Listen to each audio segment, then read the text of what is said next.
Hey, yo, Angie, what up? Angie? What up, Angie? Hey, what up? What up, Angie? Which one? From Brooklyn. Yeah, Angie, what up? What up? Raise the bar, raise it. Yeah, back home. Which one? From Brooklyn. From Brooklyn.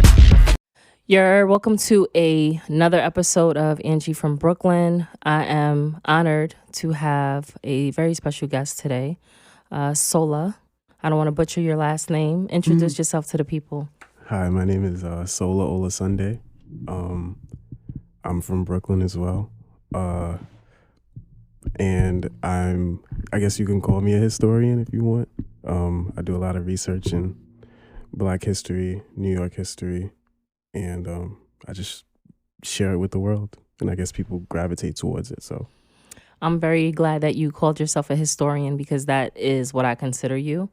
What you're doing is amazing. Like, you're using your platform to spread awareness. And I've learned so much personally from your threads on Twitter. Oh, thank you. Yeah. And it's crazy because most times in the New York City public school system, you don't learn a lot of what you're teaching. Yeah. And I love that. So let's see. Let's get into this. So you have a heavy interest in Black history and urban planning. How did that come about? Well, as far as like history goes, I've always been into history. Like my favorite class was social studies in school. And when I was in high school, I took the Regents and I got like a 98. And I didn't have a notebook for the class. Like, I was just going to the class and I was doing really well in the class. That was the only class I really did well in, like exceptionally well in school. So I was like, I just decided I wanted to be a history professor. I told my parents. My parents didn't really like it because it's history. Like, no one really sees that as something that can be lucrative. But yeah, I got more into it. I went to school for it. And after I went to school for it, I became like obsessed with it because there's so many like resources available in schools, especially in New York. Like, CUNY schools have a lot of resources if a lot of people decide to look for them. So, yeah. Got you. Heard you. All right. So from early on, you would say that started your affinity for Black history. Yeah, it was pretty early.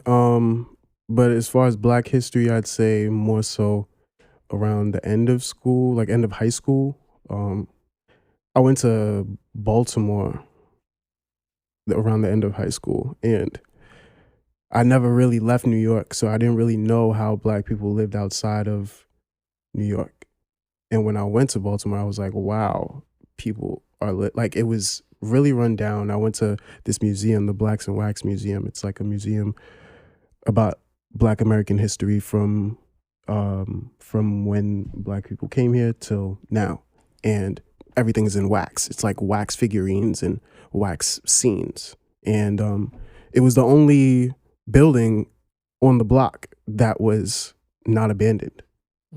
And mind you, it's in the middle of a Black neighborhood. You're riding in a bus, and everything is like so many abandoned houses in Baltimore, and it just really struck me. And when I came back to New York, I was like, wow, like maybe there's like a whole nother world that I don't really know about, because in New York, like, people are poor, like Black people are poor, but there are a lot of successful Black people as well. There's so many Black people across all spectrums of life.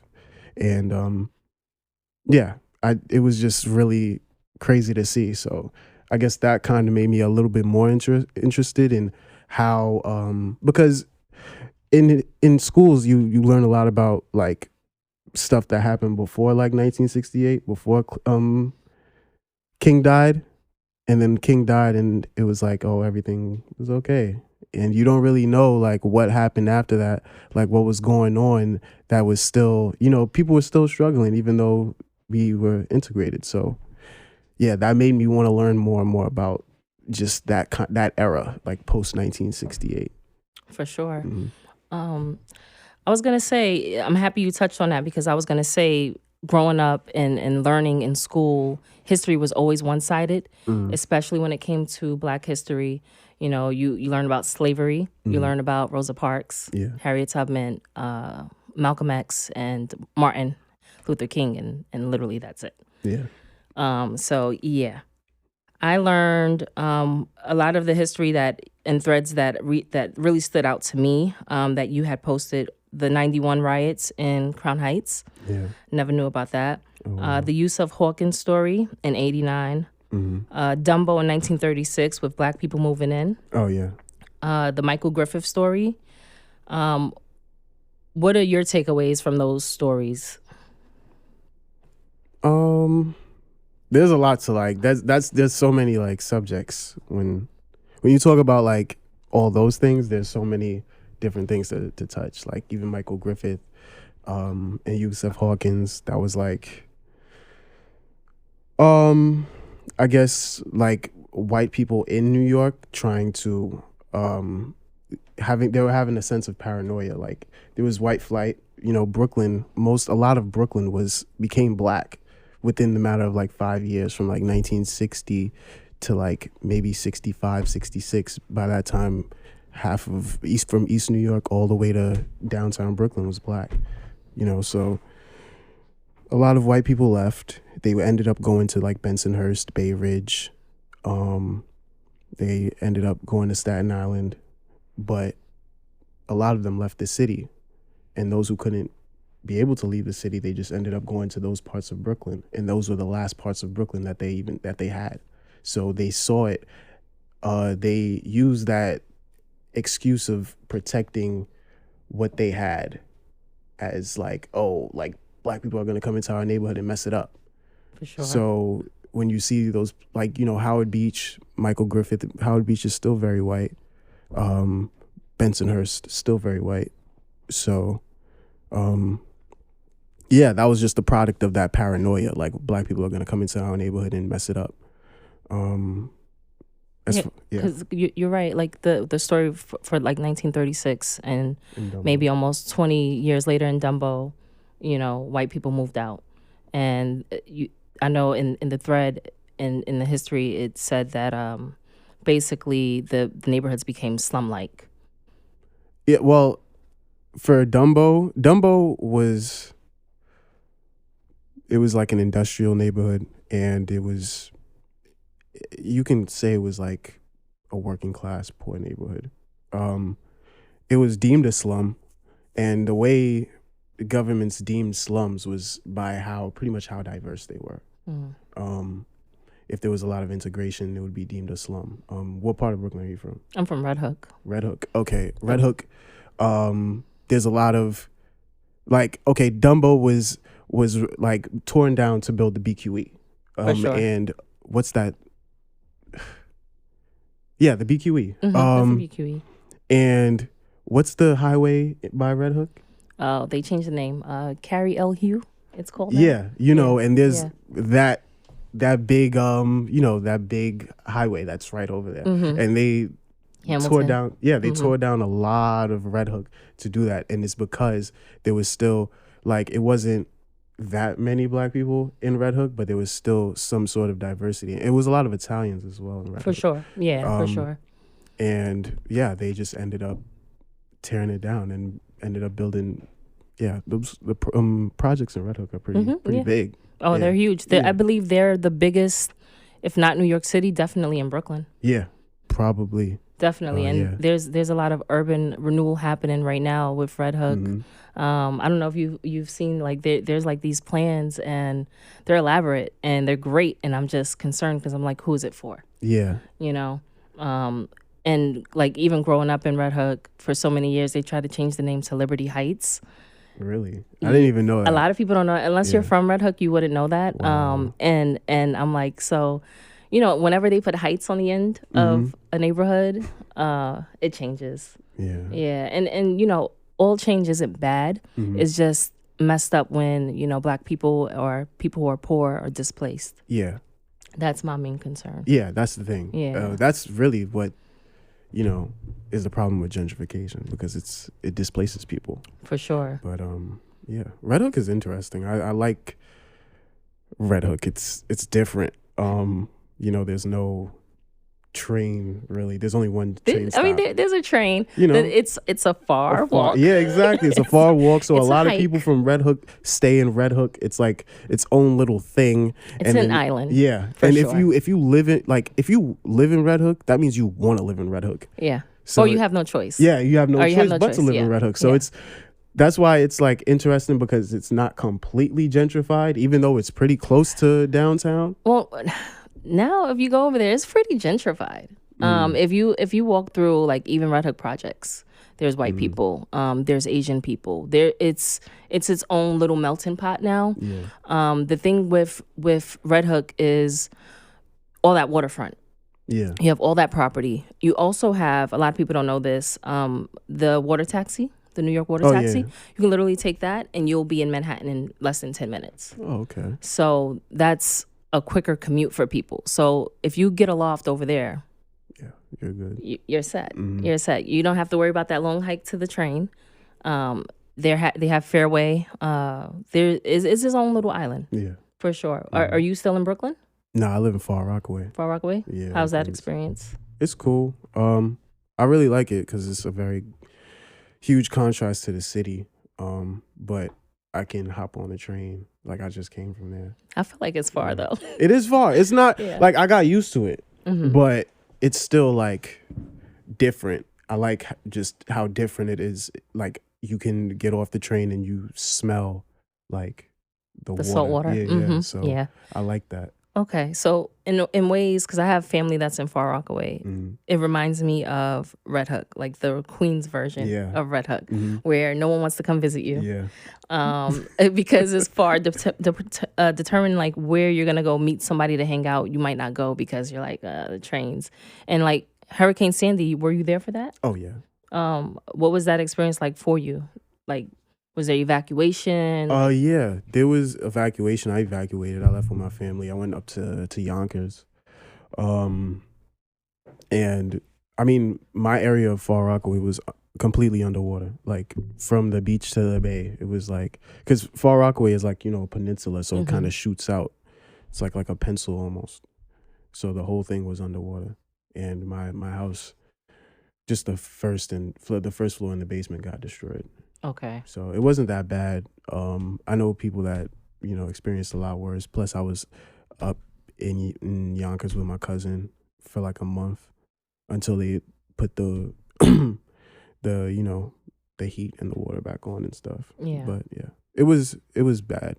Yeah. Even now, like traveling, because I remember like maybe a year later, at the time I was living in LA, a year later I came to visit my family in Far Rockaway, and it was a hassle just to get over there. Like, all the trains you have to take, right? Yeah. And then there was a bus. And then even from the bus, I had to call my brother, like, can you come get me? Because things are messed up. And Sandy really, really rocked Far Rockaway. Did it mess up Red Hook? Or? Yeah, Red Hook was affected for sure. I'm not sure about anything being underwater, but definitely heat, resources just to live everyday life were affected. Oh, okay. Yeah, I mean, Red Hook definitely made the news, and also, Red Hook is all that waterfront. Yeah, exactly. Same thing like Far Rockaway. It's just gonna come. It's like Gowanus. Exactly. I think the flooding got up to maybe 2 stories for level for some places. Damn. The projects I know were flooded, but not bad. Because it's all that brick and concrete and all of that. Let's see. So, what are your top 5 Black history moments that everyone should absolutely know about? That's hard. I know. That's say top 5. Yeah, it's a lot. I don't know. But what stories stick out to you that you feel many people don't know about? And they should know about. Yeah, that they should. Yeah. I do think that a lot of people don't know.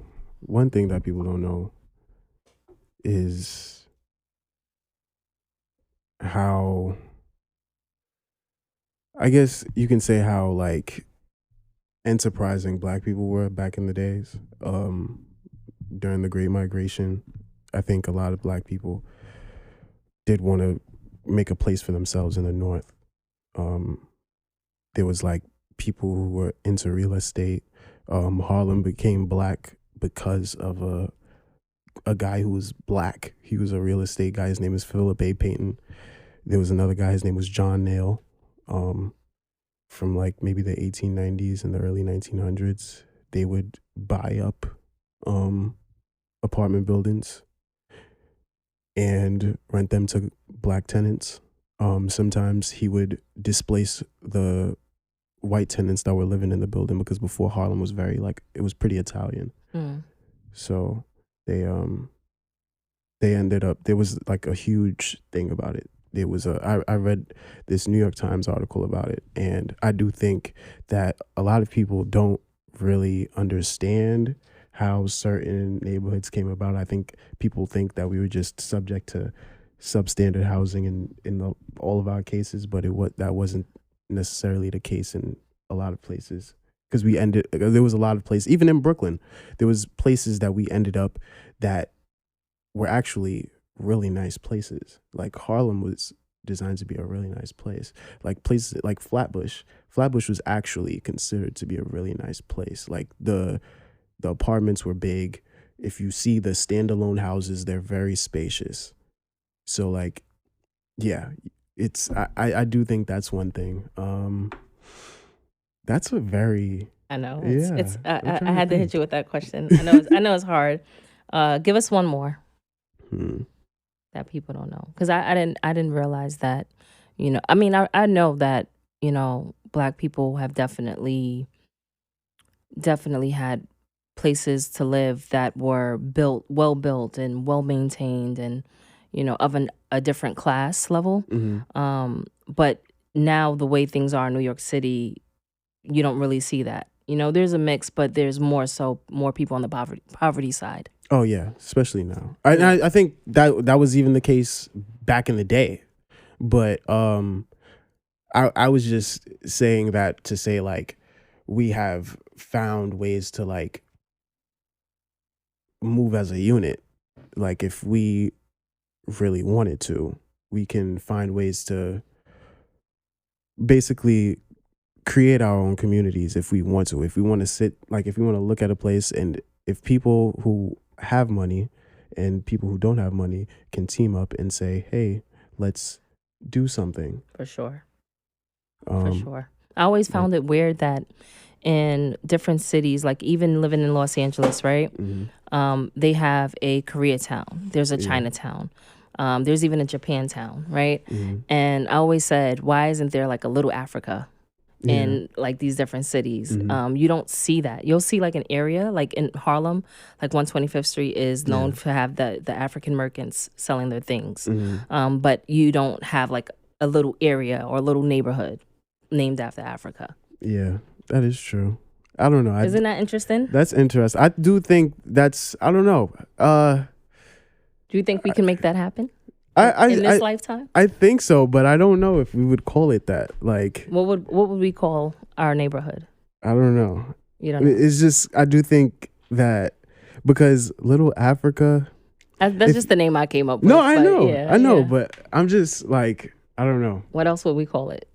Something else, because I think in America we ended up like being kind of detached from Africa. For sure. Yeah, for sure. We kind of created our own identity. I mean, I'm not American, I'm Nigerian, but I'm saying like Black Americans basically did that.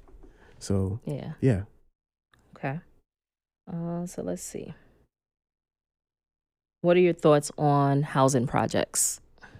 I think they're great, actually. I think public housing is the only way to stop displacement and gentrification. If you look at the Lower East Side, if you look at Chelsea, anywhere downtown Manhattan, Chinatown, the only reason why poor people live there is because of public housing. Farragut in Dumbo, no poor people would be living in Dumbo if it wasn't for public housing. That's true. I think there should be more public housing. That's true. Do you feel like the government, or they're trying to move, because basically, all right, New York City we all know it's overcrowded. We're all living on top of each other, right?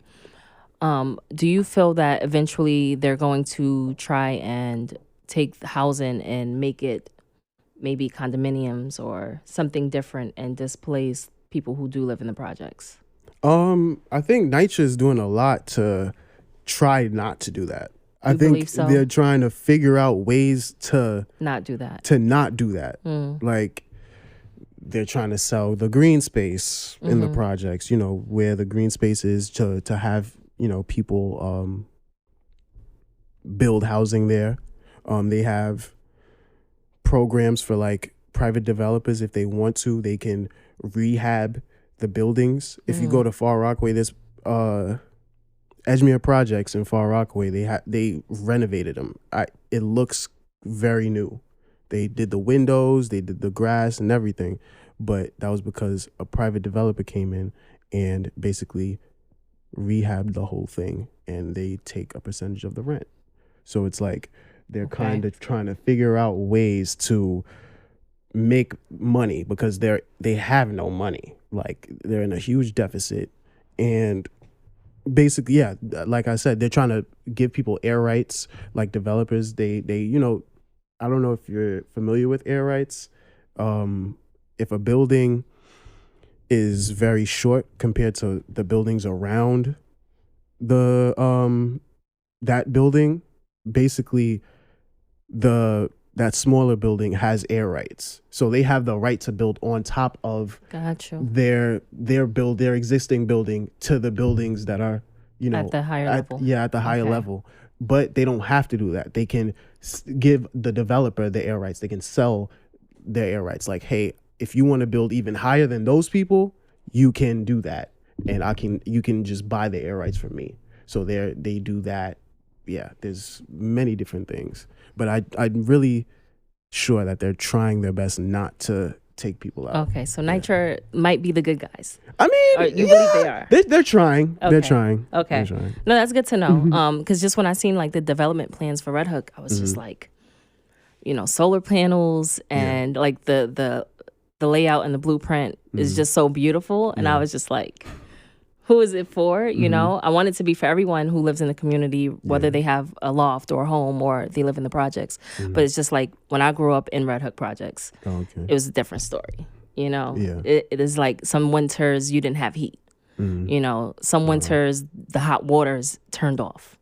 So now seeing all of this, I'm like, I hope it's for the greater good. Yeah. So I mean, only time will tell. Yeah, hopefully. I really hope that people in NYCHA don't get displaced, because for sure, that's one of the few places that like poor people are able to still have a place to live in New York City. So you're into photography. I right? like photography. Who do you have any favorite Black photographers? Like I mean, like Jamel Shabazz is like the biggest. He's my favorite too. I was wondering if you were going to mention him. He's also from Red Hook. Oh yeah? Yeah. I didn't know he was from Red Hook. He's from Red Hook, and he has stories of when Red Hook was amazing. He said growing up, the time he grew up was amazing. He said like, it was more community based. People looked after each other, and he loved it. Wow. Yeah. Wow. Yeah. Wow, that's crazy. I actually thought he was from Flatbush. Really? Yeah. Okay. Maybe he moved. He could have moved. No, because I seen that he took a lot of pictures in Flatbush. He probably spent a lot of time there. Right. Yeah. But yeah, that's crazy. Yeah, Jamel Shabazz. Who else? I like Gordon Parks. He's like classic. He's who else do I like? I'm trying to think. I do like Chimodu. You know who Chimodu is? Of yeah, course. that's a hip hop photographer. Classic. You know who Dawood Bey is? No. Oh, he's Actually, no, I do. I didn't pronounce his first name right, but yeah, I know who you're talking about. I'm not sure how to pronounce his name either. But I said Daiwu, I think. Oh, I think it's Dawood. I'm not sure, but yeah, he's taking great photos. Yeah, I'm trying to think of other people, but yeah, those are a few that I really like. Okay. we're one in the same with that. Well, who are your favorites? Because I always like seeing people's work. Jamel Shabazz is definitely one of my favorites, and Gordon Parks. Everyone else that I come across their work, like what's his name? Joshua. I don't want to butcher his last name. You might know who I'm talking about. Is his last name Woods? I'm not sure. There's a lot of younger photographers that I'm interested in. Yeah, there's a few younger photographers that I like, but I can't think of their names. You know how everyone goes by like their at name? Oh yeah, their handles. So it's like, what is your name though? We need to know your name. I mean, I know a Joshua that's a photographer, Joshua Renfro. Okay, I know that name, but I can't picture the work right now. Yeah, he makes great work. He takes photos mostly of like Black men, mostly portraits. My friend Andre Gray, he takes really great photos. There's a few people. Another favorite of mine, Raven Verona, Ravy B. Oh yeah, she's one of my favorite photographers as well. I saw you tweeted the other day or yesterday or today. These days blend together, so I don't know. Black liberation over Black Lives Matter, and I wholeheartedly agree with that. What does Black liberation look like for you? I think Black liberation is just Black people, respecting each other, respecting each other's identity, and just finding ways to help each other out. You're not trying to, get the one up on each other, just try to listen and understand each other, especially, just helping each other in all types of ways, emotionally, financially, academically, education, teaching each other. Yeah, that's really what it looks like. And respect for all Black people, no matter what you look like, whatever you do. Yeah. I like that. Group economics, all of that in the mix. Back to gentrification quickly. JayZ's performance at the Webster Hall for the reopening. He did a freestyle for Nipsey Hussle, and he also mentioned gentrifying your own neighborhood. Do you feel that is possible? How would we go about gentrifying our own neighborhood? I wouldn't even want that to happen, because I mean that's what Black middle class and rich people coming in and buying up everything. I'm pretty sure. I doubt wealthy Black people care that much about poor Black people, so they're just gonna treat them the same, most likely. I think what really matters is mainly helping the poor, and trying to find ways to make sure things aren't so speculative. Like, you can't really make money off of certain things, like housing. For sure. Trying to find ways to make food accessible for everyone. If you want to redevelop your neighborhood, like make it in a way that everyone is included and everyone can benefit from this neighborhood, no matter if you're rich, poor, whatever. For sure. Homelessness is a huge problem. It's a big problem here in New York City. When I lived in LA and I lived in Oakland, San Francisco is a major problem. Yeah. California in general. California in general is, it's, I thought it was bad here, growing up in New York City and seeing it myself, like people on the train station, in the winter. But I think the biggest problem is probably California. Yeah. Housing should just be a natural right. Yeah. I mean, I don't understand why we have people living on the streets. What do you think we can all collectively do to try and solve this problem? Like, of course, there's a financial issue, but what more can we all do? I guess people should look into ways. There's more ways to build housing that just isn't speculative. You can't make a profit on it. There's housing Like in New York, there's housing. If you look up the Cooper Square MHA, it's a mutual housing association. If a nonprofit goes to the government and takes money from the government to purchase up a house, say it's abandoned, and they try to, fund the rehab for it and everything, and they can create an association where like the tenants literally pay next to nothing. There's people in Manhattan right now paying $250 a month because they're in this MHA, and basically the nonprofit just takes care of the maintenance of the building. They don't even try to turn a profit, and they make sure that you don't try to turn a profit. So if you try to transfer the unit, if you want to sell the unit, they buy it out basically. Like they put in $250 a month for like a bunch of years, and they just end up owning it. But if they try to sell it to somebody outside of the MHA, it's capped at $1,600, so you cannot make money off of it. So you might as well keep it in your family until you die. Yeah, for sure. Just keep passing that on, right? That's one way. And then there's like community land trusts where like the government, it doesn't even have to be through the government.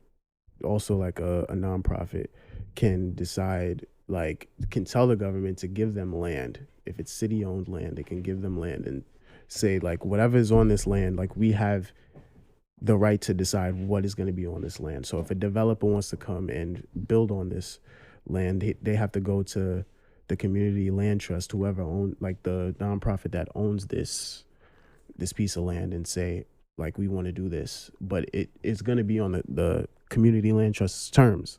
So if you want to say I want to build, I don't know, housing for domestic violence victims, like, and this is what's going to be on this land, like the developer better come and say I want to build domestic violence housing. For sure. So yeah, that's another way, community land trusts. Trying to think of other ways, but yeah, I like those ideas. I feel people are just so greedy. Yeah, I think even individuals are greedy when it comes to like housing. People see housing as an opportunity to make money when it shouldn't really be like that. It's housing. Like you need food, clothing, and shelter to survive. So I don't think people really should make money off of it like that. For sure. Here in New York City, we have the lottery apartments, as we call them. Yeah. And like I apply for those, and it's just insane that, like, have you ever been on that website before? I've seen. Yeah. And you'll apply, and they'll say maybe 32 apartments are available, and it'll be like 20,000 people applied, yeah. It's crazy. Yeah. I don't know if that's helping or hurting. I don't know. I mean, New York City has millions of people, right? And maybe every year only maybe I'm just going to throw out a number. Let's just say 15,000 apartments are available. Is it worth them creating these apartments and just designating that small percentage to low income? No, it doesn't help at all, really. It doesn't help that much. I just think de Blasio is just scared of real estate developers because, honestly, this isn't helping. Like, everyone knows this isn't helping. So, like, you have to be blind, or you just are scared to stand up to them, because I think the people will stand by you if you stand up to real estate developers. Like, it doesn't make sense to me. We live in New York City. Developers are going to come and build regardless. Like, we have the most people in any city in the U.S. Absolutely. And we live in New York. Like, there's a name attached to that. This isn't Missouri. Yeah. So, yeah, I just think the mayor has to stand up to real estate developers and kind of not, give them tax incentives to build here. They're going to come and build here anyway. Mm-hmm. You're like begging them to, like, you're like, oh, you know what? We're going to give you tax incentives to build here. And if you accept these tax incentives, you have to give 20%. But I'm pretty sure they were looking at New York as regardless. Exactly. Mm-hmm. So, yeah, I just think it's just a way to appease the people. Like, people are people are mad. People want to find they need a solution, and this is like the quote unquote best solution that they could come up with, which is not true. Yeah. Yeah. I won't even speak my opinions on De Blasio or Cuomo, which he's been doing more good lately, but yeah, I'm not a fan of either. Yeah, it's neither here nor there. Yeah. Let's see. What are your thoughts on us helping people who oppress us?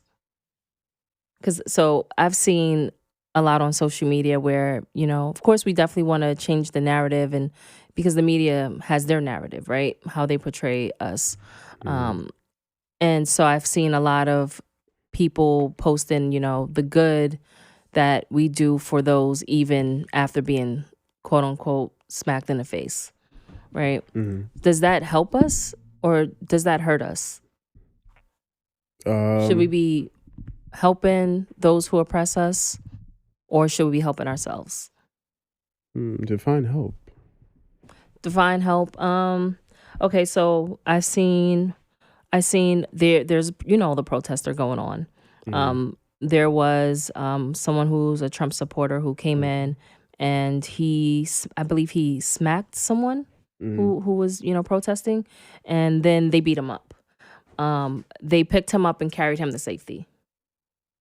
Oh, you mean stuff like that? Things like that. Yeah. Why would you do that? Yeah. That's like, because I don't like violence, but I feel like sometimes it's needed. Yeah, I mean, to me, like violence if someone is smacks necessary. you should defend yourself. Yeah, I think violence is necessary, especially in America. I think that's the only way people get things. Thank you. That's how you see the results. Yeah, that's all through American history. Violence was the only way to solve things. So, I mean, what's different from today? I doubt people are going to listen to people just marching. We've been marching for God knows how long. Now we finally are destroying shit and they're listening. They're barely listening. Yeah. Just trying to pander. Yeah, and we're sure. probably going to keep destroying things until they actually listen. Yeah. So, okay, the riot that happened in 91 in Crown Heights, right? That only lasted 3 days. Yeah. We're doing an uprising right now, and we're revolting. How long do you think this is going to last? I mean, this is, to me, this is like the dawn of a new era. I agree. I don't know when it's going to end. Yeah. That what happened in the beginning of the month was just, I guess a burst of energy. And I think the energy is still going. Absolutely. But, it's growing. Yeah, exactly. The movement is growing. I mean, I was out there at Grand Army Plaza, and, collectively, I was happy to see allies, and I was happy to see that, people really mean it. Yeah. Also, of course, Twitter dragging people, oh, it's performative. And honestly, we all wear masks, right? When you go to work, you might wear a mask. When you go to church, you might wear a mask. I don't see the issue with someone being performative when it comes to, looking for justice. Yeah. I feel like even if it's just a show or it's just for clout, I'm hoping that it will really change them while doing the work. And now this is not just something they're doing to perform.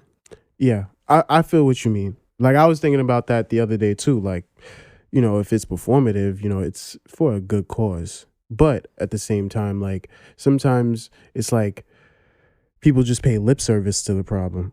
Like, you just talk about the problem. We've been talking about the problem for God knows how long. You got to do something about it. For sure. Once you do something about it, then it's like, okay, and you see, someone who may be benefiting from this problem. They go out and, just do something about it. Yeah. Even donating is that's something. They're doing something. Something, absolutely. You may not be able to do a lot, but that's something. That's something. Yeah. Yeah, for sure.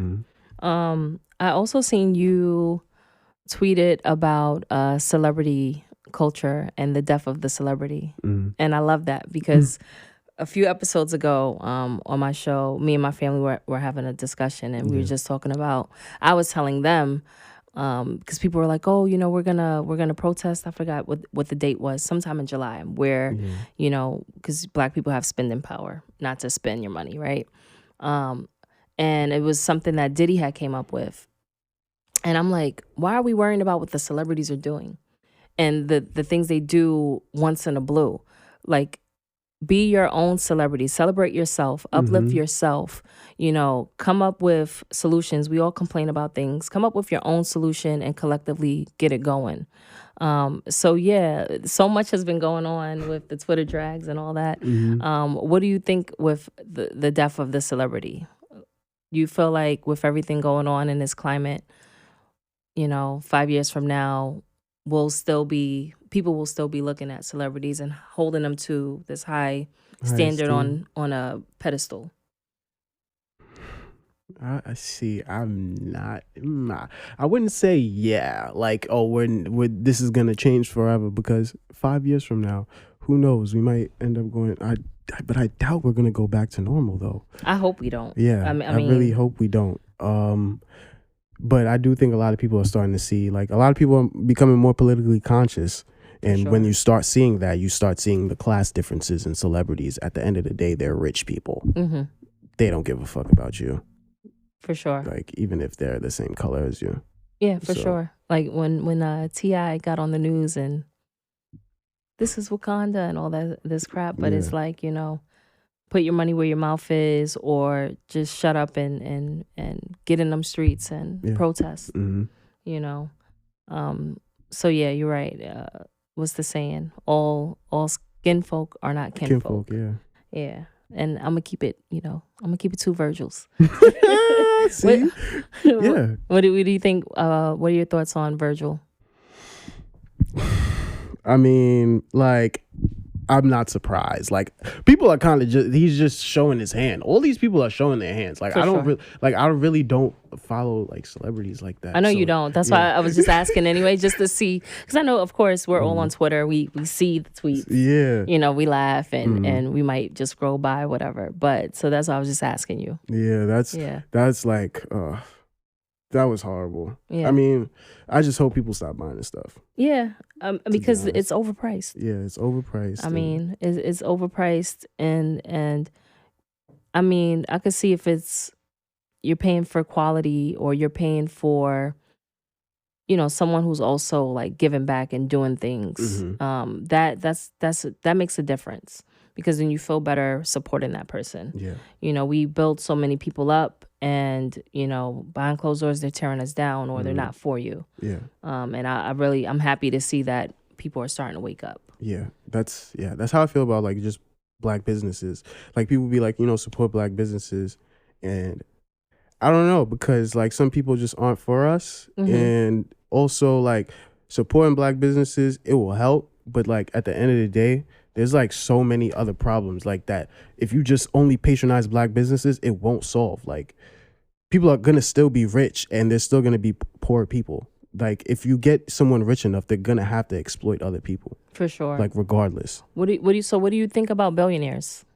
They're all exploiters. Like, you have to be, you have to exploit people to be a billionaire. In order to become a maybe billionaire. Not a millionaire, but a billionaire. You have $1,000 million. $1 million times 1,000. That's a lot of money. Yeah. Okay, so JayZ and other black people who have become billionaires, do you feel they've earned it, or you also feel they're part of that whole exploitation to get that money? Because some people are like, well, they earned it. You see all the hard work they did. But then they have stories of them exploiting people. Very true. And they're very successful. Very true. So who knows? Okay. I don't really know what goes on behind closed doors, but you know what I mean? Like, I do think that it's safe to say that you had to do something. Yeah, absolutely. Okay, so what about trillionaires? We have the first trillionaire about to happen. See, Jeff Bezos. I mean, we've heard the stories about Jeff Bezos and Amazon. Yeah. They like, what do they? Don't they like piss in buckets in his warehouses and stuff? Listen, those warehouse. I mean, they've been going on their own personal protests before all the protests. Yeah, before all this. Yeah. And it's I see people want to dismantle all of his corporations, right? And it's hard to do something like that when, say, you need something in the store and you can't get it. Exactly. Oh, let me go to Amazon. So it's so hard. It's hard. Yeah, it's how extremely how do we go about that? Yeah. How do we stop, utilizing any of his businesses? How do you do that? Yeah. And then how do you know what all of this person owns? Mm-hmm. Because there's more that they own. We just don't know about it. Facts. So it's crazy. Yeah. Life is crazy right now. Yeah. We're living in crazy times. Mm-hmm. See, that's the thing. Like, and then people because these people are very powerful, and we can be powerful. Like, if we just stick together. But I don't know. Like, we have to stick together in more ways than just supporting Black businesses. We need to, we need people in the courtrooms. We need more of us to become cops. I know we definitely want to defund the police and allocate those funds properly back into, schools and resources that we need in our communities, which, we'll see how that goes about. What are your thoughts on defunding the police? I think it's great. I mean, I have very wild views about the police. I think the police shouldn't be really a thing. Mm-hmm. It should be more like a community patrol kind of thing. For sure. Yeah, the NYPD is just too big. They need to decentralize everything. And I mean, defunding is a step. So I'm glad about that. There won't be any more plainclothes cops. Yeah, I saw that. Or what they're telling us. Yeah. I mean, I don't know if I'll believe that. They're just gonna change up the way they do things probably. Mm. But yeah, I mean, I felt so I agree with everything with decentralizing the police and, really just for me, I would just say fresh start. Just start over. That's what I'm saying. Just start over. That's why when people say abolish the police, it's like, yeah, you might as well just start over. The whole thing. Just start over. I feel like there should be a lot more training that goes into someone before they become a police officer. There should be monthly mental evaluations that are taking place.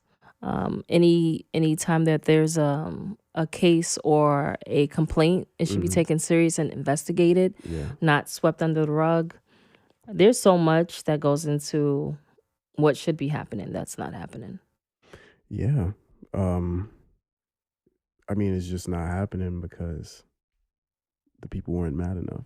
Yeah. I mean, we're all pretty mad right now. Yeah, but I'm saying now it's happening. Yeah, for sure. There's steps being taken, which I'm glad about. Yeah, I'm happy. I'm happy. And I really, really hope, at the end of this, we see the change that we all want. Yeah, hopefully. It's just hard to see past, like right now with the situation with COVID, with all the different elements, the unemployment rates just skyrocketing. It's hard for me to see what's going to happen at the end of this. Yeah. It's like, where do we go from here? For real though. It's crazy. Like we all want, like I feel like we're in a television show and everyone's just watching. We're on season 3 or something and people are just like. It's crazy. Yeah. It's really crazy. Just the unemployment and the COVID. You got the police. They're wailing Yeah. The rubber bullets. I mean, those videos and those photos those are photos are crazy. I'm horrific. Like, nah. Yeah, I was scared. I was protesting and I was like, nah, if the National Guard comes in, I'm not outside. No, not at all. I'm with you. Yeah. And that's the thing too. Like when I talk to people like, oh, you want to go to this one? And I'm like, hold on. Because you really have, it's messed up because not only are you worrying about getting sick, right? You're worrying about getting COVID. You're also worrying about now getting shot.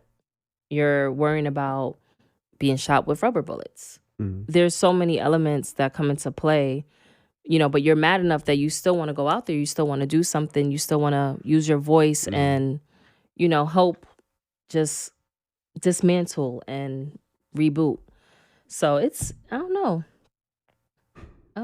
We'll see what happens, I guess, on the next season. Yeah, do you watch television? Oh, yeah. I like television. You do? I watch... Escapism? Yeah, I watch television more than movies. Okay. Yeah. So what are you watching right now? What do you watch to escape the reality we're living in?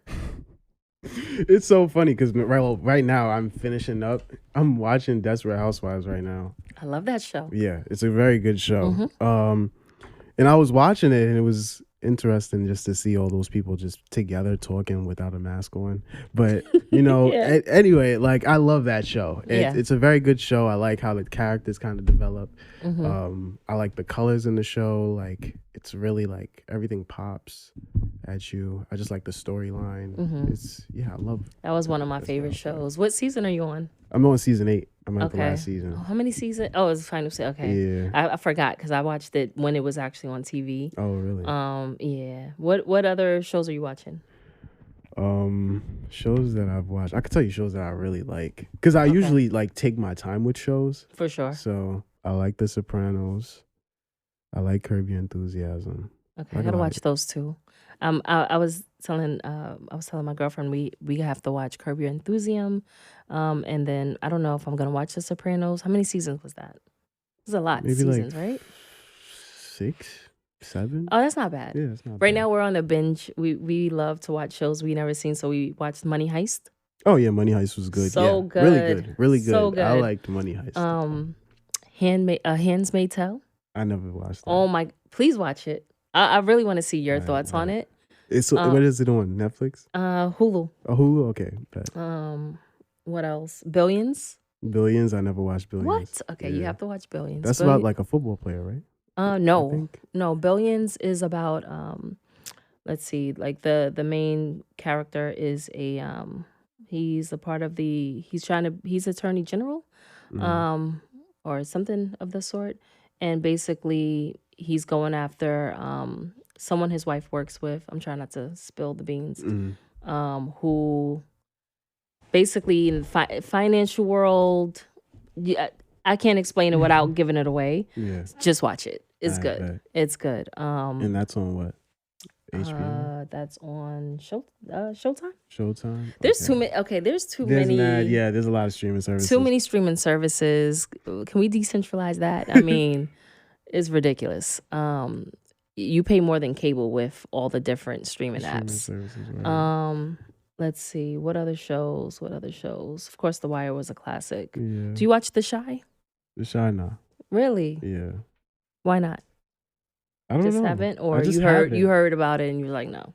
I mean, I've heard mixed reviews. Mhm. Honestly, I know people that still watch it. Okay, You know, it's a really good show. I feel like it's gonna be mixed reviews because people want to compare it to The Wire, and then also a lot of people don't like Lena Waithe, and I don't know why. Oh, I okay. think she's brilliant. I think she's one of the first of our kind who, is doing what she does. But that show is really good. It's good. What kind of music do you listen to? I listen to a lot of rap, a lot of jazz. I like R&B sometimes. Gotta get in the mood. Yeah, I gotta be in the mood for R&B. And I don't. Most of the stuff I listen to is pretty old. So, stuff from the 60s to like the 2000s, late 2000s, really. Yeah. Okay. I was gonna say with your aesthetic, which I love. Thank you. What's your favorite era? Or what was In general? in general? I mean, I do like the 70s, but I do like the 80s too, kind of. 80s was crazy. I like the 70s because of how everything was. Like, everything looked cool. But then, like, the 80s was like, it was crazy. Like, the stuff that happened in the 80s was crazy, which was why I like the 80s, because it was just so wild. Well, what was the wildest what do you think was the wildest about the 80s? Crack. Thing? I mean, yeah. Crack Absolutely. was huge. Absolutely. Like, He's up there. Yeah. That's crack. number one. Yeah, that's first like of all. The whole crack yeah. era. Whole epidemic. Do you remember you grew up in Brooklyn or Queens? I grew up in Brooklyn. Okay, so do you remember like seeing all the crack vials everywhere? See, I was born in 96. Oh, okay. See, okay, yeah. so you didn't see. Okay, I didn't see that. Okay, yeah, I'm older. I'm 33. Oh, so okay, yeah. I remember like seeing all the vials and like the colorful tops, and I think that was just nuts. Yeah. That was nuts. Yeah, I've heard a lot of stories of from older people Mm-hmm. about that era. Yeah. I seen your thread on it. That video of people dealing crack in front of the police, like they didn't even care. Yeah. That was crazy. That I never knew. So I was like, whoa, when I seen that. Yeah, there was a lot of things that happened. People used to run police off. Like, police were honestly scared at Really? like at a certain point. And on top of that, it was like there was a certain point where crack wasn't even like illegal. It was, they didn't know what it was. They didn't know what people were selling. And people were just dealing They knew it was a drug. They didn't know what it was. Yeah, they didn't know what it was. Allegedly. Exactly. Like, yeah, you know. Because it didn't just show up in these neighborhoods. You know, it didn't just show up. That's the only like conspiracy theory I believe, I think. Okay. Like the government put crack in our neighborhoods. Yeah. Because where did it come from? Yeah, that doesn't make sense to me. You think? Wait, do you watch Snowfall? Oh hell yeah! That's like the best show on TV. Yeah, Snowfall's amazing. I can't believe I forgot to name Snowfall. Come on. Yeah, no, that is so good. Snowfall is top notch. That's a great show. Yeah, I love that show. I was trying to think. We started talking about crack, and I was like, oh yeah, Snowfall. Yeah. What else? Okay, and who's your favorite rappers? My favorite rappers, ironically, JayZ. He's my favorite too. Yeah. And honestly, when I first heard he was a billionaire, I celebrated it. Only because he has kind of an upbringing that I did. Yeah. You know, growing up in the projects and coming from like nothing. You know, to me that's a big feat. Yeah. So to me, I'm like, you know, wow. Yeah. But I really, you know, I hear all the stories of the things he does for all the philanthropy. And, you know, I hope that continues and even more so than before. That's the only way I could justify someone becoming a billionaire. Yeah, is definitely. What do you do with those? Are you hoarding this wealth or are you redistributing it the proper way? Yeah. Yeah. That's how, exactly. JayZ, he's like a great rapper to me. I think he's like one of the best, if not the best, that I've listened to. And I don't know, his business tactics, that's his business tactics, you know. Yeah. I know like that's separate. Yeah, you know, but like it's because music is music. At the end of the day, that's just a whole nother talent. And for sure. You know, he used his business acumen to get him to where he is today as a rapper. He was just really good at both, I guess. I don't know. I just have real strong feelings about capitalism and, you know, how business works. Yeah, I mean, I have my views on capitalism too, and it just sucks because you just feel like a hypocrite because when it comes to capital, like how do we survive without capitalism? I mean, I think, well, it depends on what like type of system you live on. You would probably be dependent. You wouldn't be necessarily depending on the government, but you'll be depending on the government for a lot of things. For sure. If capitalism didn't really exist, or you would be dependent on like your fellow man, like you'd be dependent on me, or everyone in this room. Got you. I just can't see that. I'm like, yeah, you know, because I haven't seen it in my lifetime, so it's like, how do we dismantle that? But then that's because of capitalism. Exactly. I think, you know, you're led not to trust people. You know, money changes a lot of things, and on top of that, if you're poor, like you need money, a lot of people do desperate things to get money. For sure. So yeah, I think money definitely, like people say, money is the root of all evil. Yeah, and money, it is. Yeah, money fucks people up. It really does. Yeah. But we need it. Yeah, I mean, unless we could. That's the only way to survive in this society. Okay, you know, yes. If the society changed, we wouldn't need it as much. Yeah. Yeah. Well, we need more people like you doing the work. Well, thank you. Yeah. Shout out your Patreon. I just seen that you had a Patreon, and I'm like, okay, I gotta support you on that. Thank you. My Patreon is Sola Eclipse. Sola, like solar eclipse, but without the R. So Sola Eclipse, yeah. And my Twitter is Drink Solar Pop. Yeah. And you're more active. I've seen your Instagram. You're more active on Twitter? Yeah, I'm more active on Twitter, but my Instagram is also Sola Eclipse. Yeah. Anything else you want to share with the people? Y'all should learn to read more. Oh, that too. Oh, let's talk about reading real quick. Okay. What are you reading? Are you reading anything at all right now? I'm not reading like a book in particular. I've been reading like a lot of like newspaper articles from like back in the day. I've been accessing a lot of databases. So like now as far as like books go, I've been doing a lot of like primary source research. So like looking back to like old pamphlets and old like manuscripts and stuff like that. Yeah, I was just on the train looking at some old stuff from like the AIDS epidemic in New York. So Oh, we could talk about that too. yeah, AIDS. It's another thing in the 80s that was crazy. You know. Yeah. Yeah. And do you feel that that was planted, Yeah. I don't. especially to gay people? Yeah, I think that's what it was called when it first came out. The Gay gay cancer. disease. Yeah. Yeah. And that was insane. I think the AIDS epidemic. I did a whole like paper on it in school, and I think what the government did during that time was just messed up. That changed gay culture like completely. Yeah. People were dying like in New York. People were dying like like by the tens, by the hundreds. Yeah. Like the gay community. But yeah, it was yeah. Do you watch Pose? Yeah, I watch Pose. Okay. I like Pose. I'm like, how did we forget about Pose? Pose is another one. I didn't keep up with Pose though. What? I don't know why. Because it ended up getting on Netflix, right? Yeah. So now season 2 is on Netflix. Or season, is it still on season 1? We're still on season 1, I think. I believe so. I think it was. Because I thought just now I thought that there was a new season, so I went to Netflix. It's the old season. Oh, so you can catch up. Okay. You can catch up. Is it season 2? Season 2? Season 1? Well, it's on Netflix, so everyone can catch up on it. Okay. We're trying to figure that out. But what I like is how it's reflecting that time period. Yeah. Definitely talking about what was going on with the whole AIDS epidemic, and also with, I believe, Potter's Field.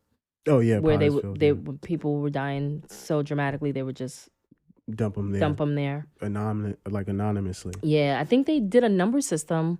I'm not sure, but as if someone came to get you because they didn't know what the disease was. So they have the hazmat suits and they're burying people. And it's so scary and eerie because it reminds me of what's happening now with COVID. And the fact that they're doing that to people. Yeah, man, COVID is crazy. What are your thoughts right now on COVID? Yeah. I mean, the coronavirus, I don't know. It sucks. It's terrible. Everything is messed up because of COVID. Like even the people's trust in the government. Like everyone thinks that the government is lying about everything. I know. I mean, honestly, once the coronavirus hit and all these people dying, everyone became conspiracy theorists. Yeah. I mean, video after video, and it's hard to it is hard to trust the government, and it's sad. No, I get it, but it's just like, damn, like that's gonna mess up. I think that just messes up politics for a very long time, because you're just not gonna trust any politician that ever comes and says, you're just not gonna trust anybody. That's how you get people like Trump, because they're not politicians. They're outsiders. Yeah. Are you voting? I don't know. I really don't know. I don't like Biden at all. Same. And I think New York will vote for Biden regardless, even if I cast my vote or not. So, it's gonna sway blue either way. So do you think your vote matters or it doesn't matter? It barely matters. This whole 2-party system thing, like, it's two sides of the same coin. Yeah. Which I know. But I'm like so adamant about voting, not just for Biden, but also, everyone else on the ticket. I'm going to definitely do my due diligence and see who we should be voting for. Yeah, that's the thing. Yeah. Because that's more important than there's other people on the ballot. Yeah. I'm not discouraging people like to not vote. Yeah, I'll always say, like, if I feel like I don't want to vote, I'm going to say I don't want to vote. But I'm not going to be like, yo, don't vote. You need to vote. Yeah. Yeah.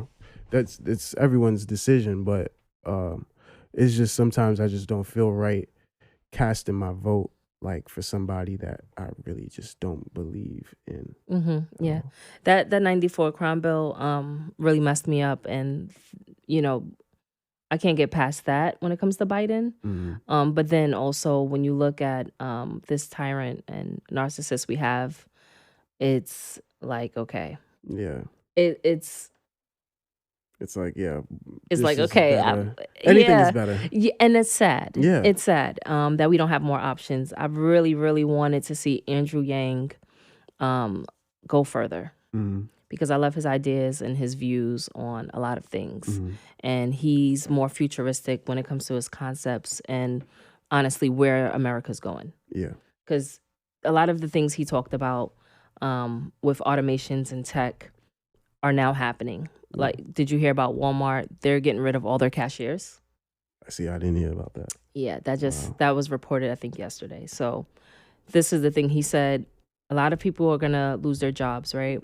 And be replaced by tech. But the thing is, if you learn how to operate the machines and the all the technology they're bringing, you'll still have a job. Yeah. But now I'm just thinking Walmart is massive, right? And how many stores do they have all over the U.S.? And all of these people are about to lose their jobs. So we all should have got on the Yang gang, but we didn't. I know. I we get didn't. it. We didn't. If you were to vote and say early on, like, was there anyone you had your eye on, or?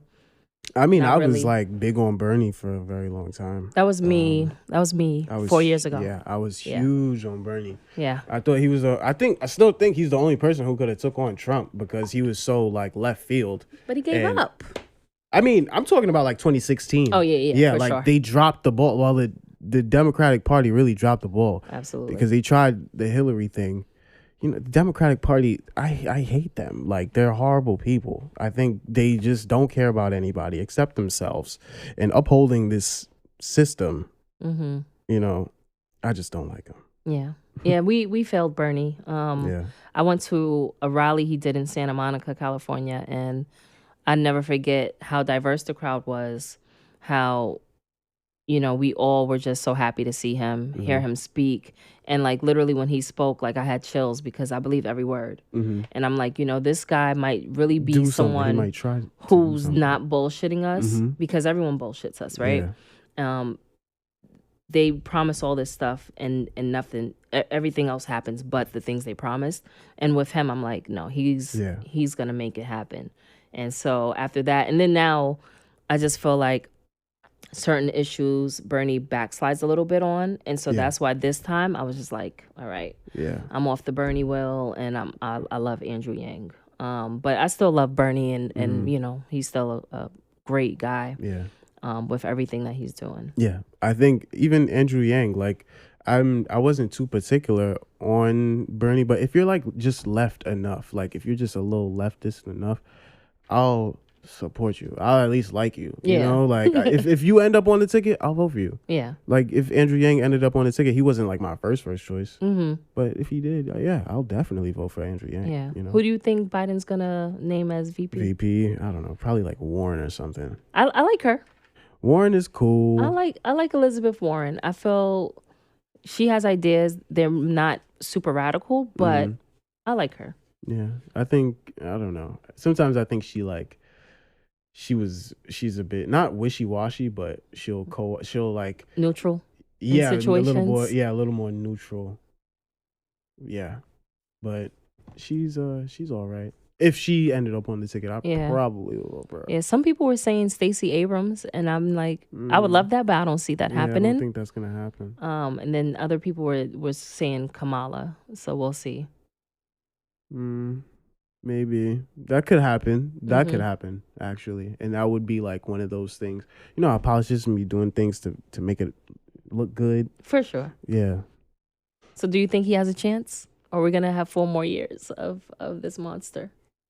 I don't know. I think like people are tired of Trump, but at the same time, Trump has a base. Yes, he does. Like people didn't even like people underestimated Trump. And it used to upset me because people, you know, especially in New York, they're just in their own little bubble. So it's so easy to think that no one will vote for this guy. Who's this guy? You know, and there's people that are gung ho about him. I seen it happening. I was just like, we about to be screwed. Yeah. We're really about to be screwed. And it was a joke to everybody until now everyone wants to complain. Yeah. And I'm like, listen, if you didn't vote, shut up. Like, even though, some people might feel like, their vote doesn't matter. And it's sad that we feel that way. But I'm like, don't complain. You don't have the right, because now we're stuck with this guy. So yeah, another 4 years. I don't know what we're going to do. I'm hoping we don't, but we'll see what happens. Mm-hmm.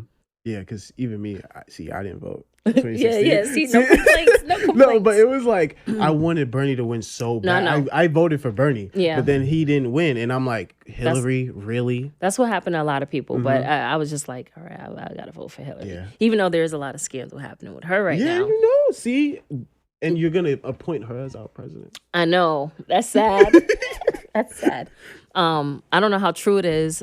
I didn't really do any digging on it, but they're saying she's in court right now. Yeah. For those emails. Yeah. So we'll see what happens, but a lot of information is probably gonna come forth about that. Yeah, I gotta look more into that. I'd only seen like headlines, but me too, but I thought maybe there were just like conspiracy theories, because everything honestly is a conspiracy theorist. You can't believe anything these days. No, you can't, but we'll see what happens if it comes to the light, because things get buried too. Oh yeah. I mean, definitely. You see the people are happy that everyone's protesting. Let's just keep covering that right now so people don't find out about everything else. Yeah, thank you for coming on the show. Yeah, no problem. I appreciate it. I had emailed you and I was just like, I didn't hear back. Oh my God, he's not. And then I was like, let me DM him. Maybe you'll see it. Yeah. No, because it's crazy. I'm horrible with keeping in contact with people. And I saw your email, but then I was gonna reply, but it was like I think 2 days after, and I just kept forgetting. And then you DM'd me. I was like, oh, okay. Are you an Aquarius? No, I'm a Pisces. Pisces? Okay. Yeah. Okay. So you probably on the cusp. What's your birthday? March 1st. Okay. You probably don't believe in horoscopes. You're like, whatever. I think people have those tendencies. You know? Yeah. No, because I'm an Aquarius, and I know we procrastinate. Mm-hmm. So I'll see something and I'm like, oh, let me do it. But then I'm like, 2 weeks later. Oh, yeah. Yeah, so I was like, maybe he's like me. We just procrastinate. Yeah, but thanks though. Thanks for reaching out. And yeah, my bad about that. Oh no, you're here, so that's all that matters, and I'm happy. We were able to do this. Yeah, definitely. I had a good time. Definitely. Yeah, plug all your information again for the people. One last my time. Twitter is drink Sola Pop. Drink SOLA Pop. My Instagram is Solar Eclipse, like solar eclipse without the R. And my Patreon is also Solar Eclipse. That Patreon is important. What are your levels for Patreon? Actually, it's funny. You can just donate anything you want. Oh, awesome. Yeah, I try my best to do this stuff for the people. I would like compensation, but I try not to like hurt people, like beat people in the head for anything. For sure. Yeah. Okay. Respect. Thank you again, and until next time, I'm out. You hot now, back home now. From Brooklyn, what's up now? Raise it, what's up now? From Brooklyn.